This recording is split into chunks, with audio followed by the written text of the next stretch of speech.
The brothers eventually admitted to doing it. The main question surrounding the case has long been, why? My dad had been molesting me. He raped me. Did you ask him not to? Yes. It's right there. It's reprinted. His hand is in his child's crotch. Now, that doesn't prove he's, but it proves he owns them. This is who José Menendez started essaying. Not those grown men. He started when they were this young. All the way until they were this old. It was from the age of 6 years old. And it wasn't just their father R-wording them. He also inserted foreign objects into them. I just believed that she wished we were never born. That I ruined her hope for happiness. I don't think Kitty ever wanted to have children. I remember her exact words were, no, never, absolutely never have children. They only serve to drive a wedge between a man and his wife. The camera pans over the opulence of Beverly Hills, capturing the essence of wealth and luxury. A sprawling mansion is tucked away behind the gates, where manicured lawns and luxury cars line in the driveway. Inside the house is a pristine symbol of success and status. When you hear the name Menendez, it's hard not to think of one of the most infamous crimes of the 20th century. I went to the only person that has ever helped me, that has ever protected me. My brother would just fall apart, start crying and hitting the door and making a big scene. And that's what my dad wanted. He enjoyed it. That would make him laugh. But before the trials, before the tragedy, there was an image, a family that seemed to have it all. José Menendez, the father, was an immigrant from Cuba who had worked his way up to become a powerful figure in the entertainment industry. His wife Kitty was a former beauty queen turned devoted mother to their two sons, Lee and Eric. They seemed to embody the American dream, wealth, status, and a perfect life. My sister could have protected her kids. That was her job. I want the world to know what this man was like. Their bedrooms were upstairs, and whenever Jose was with one of his boys, especially Eric, you were not allowed to go onto that floor. No one, including Kitty. But as we'll see soon, appearance can be deceiving.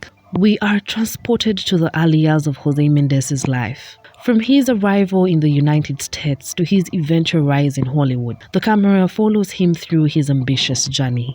José Menendez's journey to success was nothing short of remarkable. Born in 1944 in Havana, Cuba, José grew up in a middle-class family. Before the Cuban Revolution turned his life upside down, forced to leave their homeland, José arrived in the US with a fierce determination to make something of himself. He worked his way through college at Southern Illinois University. It is. So the company is broad-based and it provides pretty much what the consumer wants. And you must have projections for down the road what you're expecting to make at some point. But we think 1989 will be a tremendous year. Where he met Kitty, who would soon become his wife. The scene cuts to a young Kitty attending classes and starting her life with José. Kitty was everything José wanted. Smart, beautiful, and supportive of his ambitions. The couple married in 1963, and José's career began to skyrocket. Working first as an accountant, José climbed the corporate ladder, eventually becoming a top executive at RCA and later the CEO of Live Entertainment, a major player in the Hollywood's film industry during the 1980s. But he was also belligerent, manipulative, powerful, rude, nasty, never satisfied, had a cut you to shreds tone of voice. The camera showcases José's high-profile lifestyle, attending Hollywood events, shaking hands with public producers, and living a life of luxury. By the mid-1980s, José Menendez had everything. A powerful position, a multi-million-dollar mansion in Beverly Hills, and a family that symbolized his success. But for José's success was about more than wealth or fame. It was about control. He expected perfection from himself, and he demanded the same from his family, especially his sons. Can you answer the question? Yes. Okay, it was you telling Lyle what? My dad had been molesting me. Were you seeking help from your brother? Yes. The focus shifts to Kitty. Initially, we see her in her glamorous youth, competing in beauty pageants and enjoying the early years of her marriage to José. But as the years pass, her vibrant persona starts to dim. Kitty Menendez was once the picture of glamour and ambition. Born Mary Louise Anderson, she was a pageant queen with dreams of becoming an actress. But those dreams were set aside when she married José. No one, including Kitty, we didn't question José. He was so domineering. She wouldn't have stopped him. Is there forgiveness? Not yet. No, I can't. For what she did to those, allowed to happen to those kids. She became the perfect wife and mother, supporting José's career and raising their 2 sons. Images of Kitty managing the household, raising the children and hosting social events give way to a more somber tone as her struggles start to become apparent. But over time, the pressures of maintaining the perfect family image began to take a toll on Kitty. She had sacrificed her own ambitions, and though she loved her children, she found herself increasingly isolated and unfulfilled. Her relationship with José became strained. He was distant, controlling, and often critical of her. Kitty turned to alcohol and prescription medications to cope with her depression and anxiety. The camera captures a quiet moment of Kitty sitting alone, lost in thought, her sadness evident. She would be throwing things and screaming and flailing and wanting and trying to hit you and saying that you're a bastard. And then I would try to say something. She would say, "Shut up, I don't want to hear it. You're stupid. I hate you." Kitty's once vibrant spirit slowly faded as she withdrew from those around her. She went from being the strong matriarch of the family to a woman struggling to keep it all together. These cracks in her emotional health would only further deepen the dysfunction within the Menendez family. We move on to Lee Menendez, the firstborn.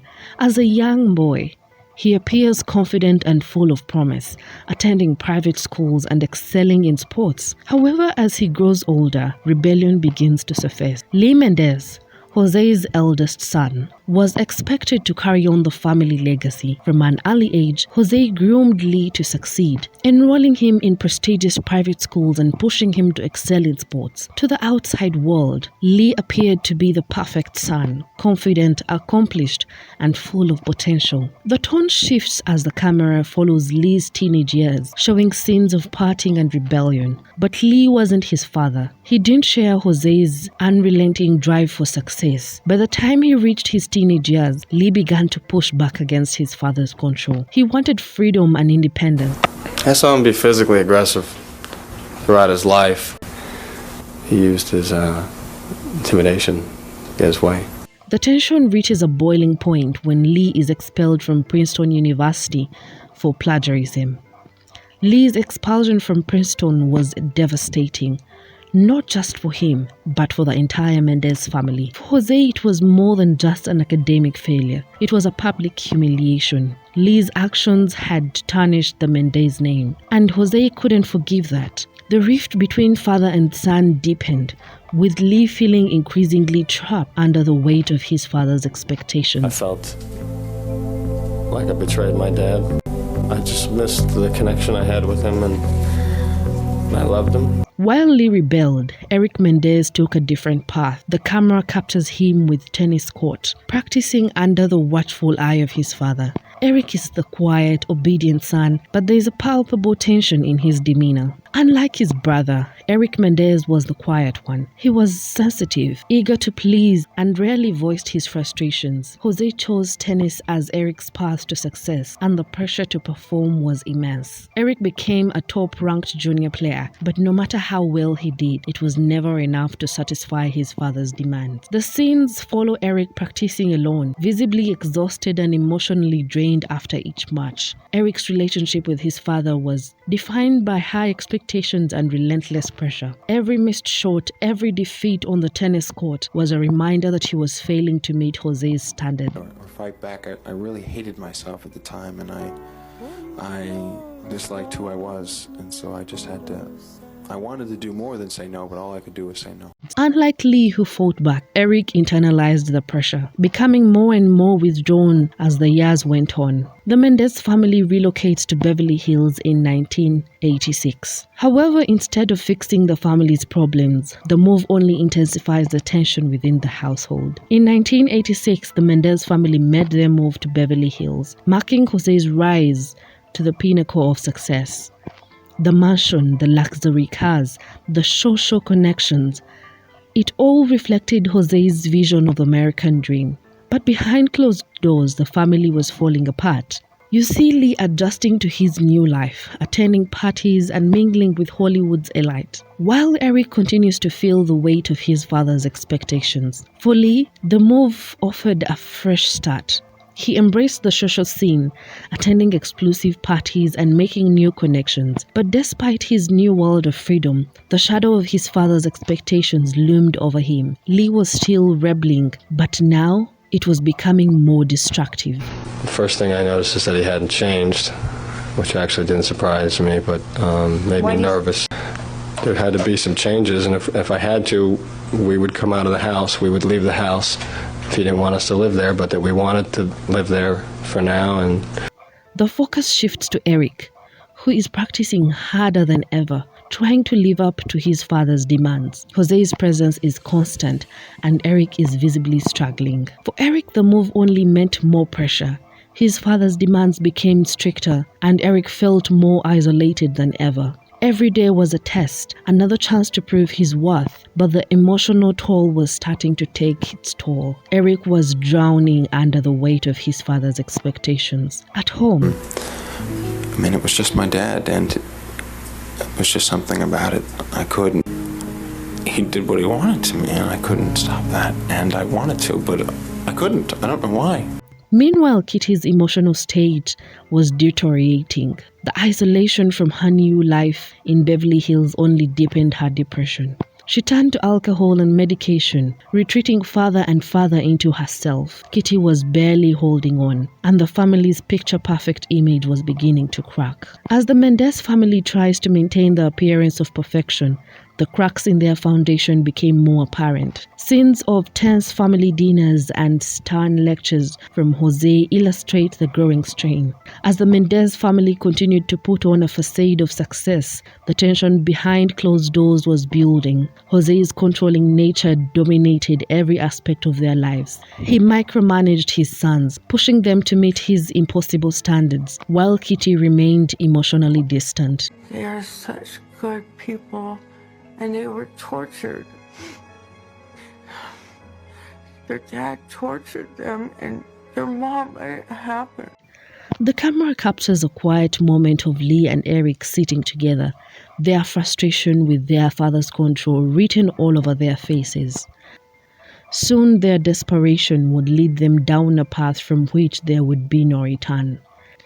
And the storm was coming, and when it finally hit, the perfect family image would be shattered forever. The screen fades to blank, leaving the audience with a sense of impending doom.